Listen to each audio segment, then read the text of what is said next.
జనాభా పట్టణాభివృద్ధి కారణంగా రోజురోజుకు నీటి వినియోగం అధికమవుతోంది. దీంతో భూగర్భ జలాలు అడుగంటిపోయాయి. జలసిరి పాతాళానికి చేరింది. 1000 అడుగుల బోరు బావిలోనూ చుక్క నీరు లభించని పరిస్థితి ఏర్పడింది. అపార్ట్మెంట్ కల్చర్ పెరగడంతో తక్కువ విస్తీర్ణంలో ఎక్కువ మంది అవసరాలకు సరిపడా నీరు దొరకడం ఎంతో కష్టతరంగా మారింది. ఈ పరిస్థితి ఎందుకొచ్చింది? నీటి వనరులను కాపాడుకోవడానికి తీసుకోవాల్సిన చర్యలేంటి? Watch the story. రాష్ట్రవాసులకు ఈ వేసవి చుక్కలు చూపించింది. ప్రజలు దాహంతో అల్లాడిపోయారు. దాదాపు 4 నెలల పాటు ప్రజలు ఇబ్బందులు పడ్డారు. రోజురోజుకు నీటి కొరత అధికమవుతోంది. గ్రామీణ ప్రాంతాల్లో సైతం గుక్కెడు నీటి కోసం ఎన్నో కష్టాలు పడ్డారు. పల్లె పట్టణం అనే తేడా లేకుండా తాగునీటికి కటకట ఏర్పడింది. నగరాల్లోనైతే చెప్పనలవి కాకుండా ఉంది. ఇక జంట నగరవాసుల పాట్లు వర్ణనా తీరం. గత కొన్నేళ్లుగా పల్లెలు పట్టణాలు నగరాలు అనే తేడా లేకుండా అపార్ట్మెంట్లు వెలుస్తుండటంతో నీటి అవసరాలు రెట్టింపయ్యాయి. ఈ కారణంగా నీరు ఇంకే వైశాల్యంలో తరుగుదలతో భూగర్భ జలాలు చెప్పలేని స్థాయిలో క్షీణించాయి. వర్షపు నీటిని సంరక్షించడం ఒక్కటే జల సమస్యకు పరిష్కార మార్గం. మన పరిసరాల్లో పడే వాన నీటిని వృధా కాకుండా ఇంకుడు గుంతల ద్వారా సేవ్ చేయాలి. దీనిపై జనంలో అవగాహన కల్పించి సామూహికంగా ఇంకుడు గుంతలు ఏర్పాటు చేస్తేనే భూగర్భ జలాల నీటి మట్టం పెరిగే అవకాశం ఉంటుంది. ప్రతి ఇంట్లోనూ వర్షపు నీటిని ఇంకుడు గుంతల ద్వారా భూగర్భంలో ఇంకేలా చేయాలని ప్రముఖ పర్యావరణవేత్త వేదకుమార్ అంటున్నారు. ఇప్పటికీ 75% చెరువులు హైదరాబాద్ చుట్టూలో ఉన్న చెరువులు కనుమరుగు కావడంతో ఈ భూగర్భ జలాలు అడుగంటిపోతున్నాయి. ఇదే కాకుండా ప్రైవేట్ గా వాల్టా యాక్ట్ తుంగలో తొక్కి యథేచ్ఛగా ఎంతైతే వాటర్ సప్లై మనకైతుందో 20% నీరు భూమి నుంచి బోర్ల ద్వారా మనం వాడుకుంటున్నాం. బోర్ల ద్వారా మనం తీసుకొని వాడుతున్నాం. ఈ క్రమంలో హైదరాబాద్ లో ఇంకుడు గుంటల ఆవశ్యకత పెరగడానికి కారణం ఇంకొక కారణం ఏంటంటే మొత్తం హైదరాబాద్ లో కాంక్రీట్ జంగల్ చేస్తున్నాం. మనం వర్షం నీరు భూమిలోకి ఇనికే అవకాశం మనం కల్పించాలి. వర్షాకాలంలో పడే వాన నీటిని భూమిలోకి ఇంకేందుకు ఇంకుడు గుంతలు ఏర్పాటు చేసుకుంటే మనకు ఎండాకాలంలోనూ సరిపడా నీరు లభ్యమవుతుంది. ఇంకుడు గుంత ఏర్పాటు చేయడం చాలా స్వల్ప ఖర్చుతో కూడుకున్న పని. మీ ఇంటిలో ఎండిపోయిన బోర్వెల్ కాని బావి కాని ఉన్నట్టయితే మీరు ఇంకుడు గుంతను ఏర్పాటు చేసుకోవడం ఇంకా సులభం. 100 చదరపు మీటర్ల విస్తీర్ణ గల పైకప్పు నుంచి సేకరించే వర్షపు నీటిని ఇంకించడానికి 6 ఘనపు మీటర్ల గుంతను తవ్వాలి. ఈ గుంతలో ముందుగా 40 mm కంకర పోయాలి. తర్వాత 20 mm కంకర నింపాలి. తర్వాత బఠానీ రూపంలో ఉన్న ఇసుక నింపాలి. ఇదంతా పోను చివరికి 2 ఘనపు మీటర్ల స్థలం మిగులుతుంది. ఆ స్థలంలోనే నీరు ఇంకడానికి అవకాశం ఉంటుంది. ఇప్పటికైనా మనం మేలుకొని ప్రతి ఇంటిలోనూ అపార్ట్మెంట్లోనూ వాన నీటి సంరక్షణ కొరకు ఇంకుడు గుంతలు తవ్వించకపోతే భవిష్యత్ అంధకారమయ్యే ప్రమాదం ఉందని పర్యావరణవేత్తలు అంటున్నారు. దానికి ఇంకుడు గుంత అనేది ఒక డిజైన్ ఉంది కాబట్టి వచ్చిన నీరు మనకు అక్కడ బ్లాక్ కాకుండా ఇంట్లో స్థలం వేస్ట్ కాకుండా ఇంకుడు గుంతలోకి వెళ్ళిపోవడం, అది వీలున్నంత వరకు భూగర్భానికి మన చేరడం జరుగుతుంది. దీనికి ప్రభుత్వం కూడా జిహెచ్ఎంసీ కూడా రాయితీ ఇస్తున్నారు కాబట్టి వీలున్నంత వరకు స్వచ్ఛందంగా ఇంటి యజమానులు కాలనీ వాసులే ముందుకు రావాలి. ఇది ఒక ఇంటి లోపలనే కాకుండా జిహెచ్ఎంసీ చేయవలసిన పని ఏంటంటే ఎంతైతే ఓపెన్ స్పేస్ వాళ్ళ ఆధీనంలో ఉన్నదో ఆ ఓపెన్ స్పేస్ రోడ్డు మినహాయించి మిగతా ఫుట్పాత్ ను మాత్రం ఈ భూమి ఇనికే రీతిగానే ఫుట్పాత్ డిజైన్ చేసుకోవాలి. గ్రీన్ బిల్డింగ్ హౌస్ కాన్సెప్ట్ కూడా మనం ఎక్కువ ఎంకరేజ్ చేయాలి. అండ్ నేబర్హుడ్ కాన్సెప్ట్ మనం ఎంకరేజ్ చేయాలి. అంటే క్లైమాటిక్ రెస్పాన్సివ్ హౌసింగ్ అనేది మనకు అవసరం. భూగర్భ జలాల నీటి మట్టం పెంచేందుకు ప్రతి కుటుంబం ఇంకుడు గుంతలు ఏర్పాటు చేసుకుంటే భవిష్యత్ నీటి అవసరాలు తీరుతాయి. భూగర్భ జలాలను సంరక్షించడానికి ప్రభుత్వం 2002లో వాల్టా చట్టాన్ని తీసుకొచ్చింది. అయితే ఈ చట్టం పేపర్లకే పరిమితమైంది, అమలుకు నోచుకోలేదు. అటు రాష్ట్ర ప్రభుత్వం ఇటు అధికారులు పెద్దగా పట్టించుకోలేదు. ప్రతి ఏటా వేసవిలో రాష్ట్ర ప్రజలు నీటి అవసరాలకు ఎన్నో కష్టాలు పడాల్సి వచ్చింది. దీంతో మళ్లీ మేల్కొన్న మన అధికారులు గ్రేటర్ హైదరాబాద్ పరిధిలో వర్షపు నీటిని హార్వెస్టింగ్ చేసే కార్యక్రమాన్ని పెద్ద ఎత్తున చేపట్టేందుకు రెడీ అయ్యారు. రాష్ట్ర రాజధానిలో 50% ప్రజలకు బోర్లే శరణ్యం. అయితే గత 2 ఏళ్లలో భూగర్భ జలాల మట్టాలు అదనంగా సగటున 4 మీటర్ల లోతుకు పడిపోయాయి. హైదరాబాద్ లో దాదాపు 1500 అడుగుల బోర్లు వేసినా చుక్క నీరు దొరకని పరిస్థితి వచ్చింది.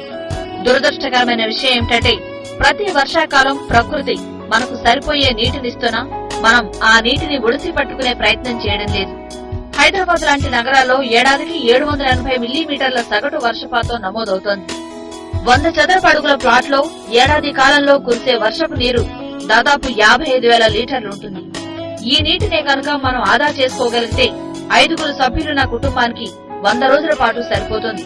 నీటిని సంరక్షించడానికి, చెట్లను కాపాడడానికి, భూగర్భ జలాల తవ్వకాన్ని, ఉపరితల జలాల వాడకాన్ని క్రమబద్దీకరించడానికి, ఇంకుడు గుంతల ద్వారా భూగర్భ జలాల్ని పెంచడానికి 2002లో రాష్ట్ర ప్రభుత్వం నీరు భూమి చెట్టు చట్టం వాల్టా తీసుకొచ్చింది. కానీ గ్రేటర్ లో ఆ చట్టం అమలు కాలేదు.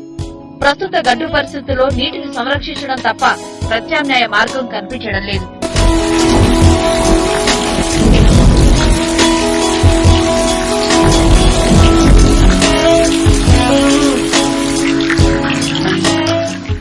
భూగర్భ జలాశయాలు పూర్తిగా అడుగంటుతున్న నేపథ్యంలో జీహెచ్ఎంసీ వర్షపు నీటి ఇంకుడు గుంతలకు అధిక ప్రాధాన్యతనిస్తోంది.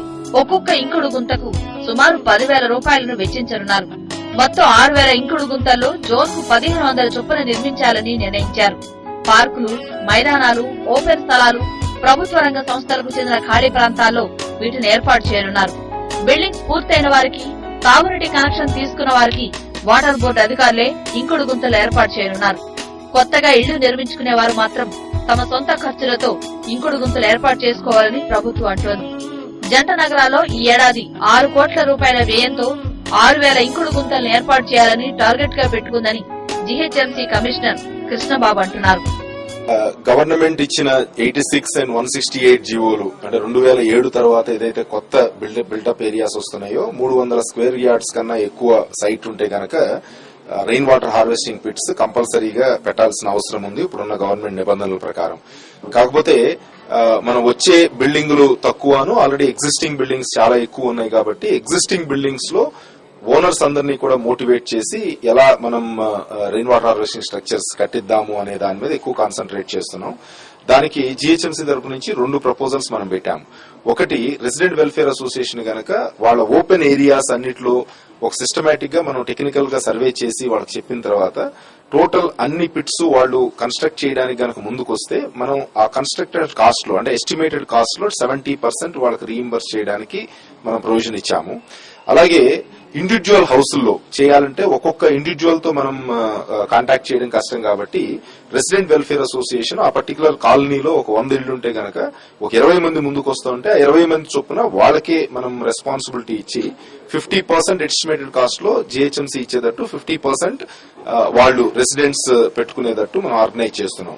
ఎస్టిమేటెడ్ కాస్ట్ మనంలో ఇస్తున్నాం కాబట్టి ఎస్టిమేటెడ్ కాస్ట్ లో ఆటోమేటిక్ గా కాంట్రాక్టర్ మార్జిన్ ఇవన్నీ ఉంటాయి కాబట్టి రెసిడెంట్ వెల్ఫేర్ అసోసియేషన్ వాళ్ళ ఓన్ ఏరియా ఇంప్రూవ్మెంట్ కి కార్యక్రమం చేస్తున్నారు కాబట్టి ప్రాఫిట్ ఆశించకుండా కనుక చేస్తే ఈవెన్ 70% లోనే వాళ్ళు మెటీరియల్, లేబర్ అంతా కూడా కాంపోనెంట్స్ వచ్చేసే అవకాశం ఉంటుంది. కాంక్రీట్ జంగిల్ గా మారిన మహానగరంలో నీటి అవసరాలు నానాటికి పెరుగుతున్నప్పటికీ భూగర్భ జలాలు క్షీణిస్తున్నాయి. నీటి కోసం ప్రజలు భూగర్భ జలాలపై ఆధారపడుతున్నారు. నీటికి డిమాండ్ పెరగడంతో రోజురోజుకు భూగర్భ జలాలు ప్రమాదకర స్థాయికి పడిపోతున్నాయి. వర్షపు నీటిని సంరక్షించడం ద్వారా భూగర్భ జలాల మట్టాన్ని పెంచుకోవచ్చు. వర్షపు నీటిని ఒడిసిపట్టి భూగర్భ జలాలను పెంపొందించే కొన్ని పద్ధతులు మీకోసం. భూగర్భ జలాన్ని పెంపొందించే పద్ధతులు: ఇంటి ప్రాంగణంలో, ఉద్యానవనంలో, రోడ్డు పక్కన రీఛార్జ్ గుంతలు, కందకముల నిర్మాణం, ఇంటి పైకప్పు, రోడ్డుపై పడిన వర్షపు నీటిని రీఛార్జింగ్ గుంతలకు మళ్లించడం, నీరు లేని బావులు, బోరు బావులలోకి వర్షపు నీటిని మళ్లించడం, ఖాళీ ప్రదేశం, ఉద్యానవనం, చెరువులు, కుంటల్ని కాపాడడం, చెట్ల పెంపకాన్ని ప్రోత్సహించడం, వర్షపు నీటిని డ్రైనేజీల్లోకి వదలకుండా వాటర్ పైప్ అవుట్లెట్లను స్టోరేజ్ ట్యాంకుకు మళ్లించడం. ఇది ఈ వారం ప్రజ ఇంజనీర్ సిండికేట్ సొంతిల్లు కార్యక్రమం విశేషాలు. వచ్చే వారం సొంతిల్లు కార్యక్రమంలో మళ్ళీ కలుద్దాం. అంతవరకు సెలవు. నమస్తే. శంషాబాద్ సమీపంలో వర్జిన్ కౌంటీ పేరుతో విల్లాస్ నిర్మిస్తున్నారు. 40 లక్షల రూపాయలకే 200 గజాల స్థలంలో విల్లా ఇస్తున్న ఘనత ప్రజలకు దక్కుతుంది.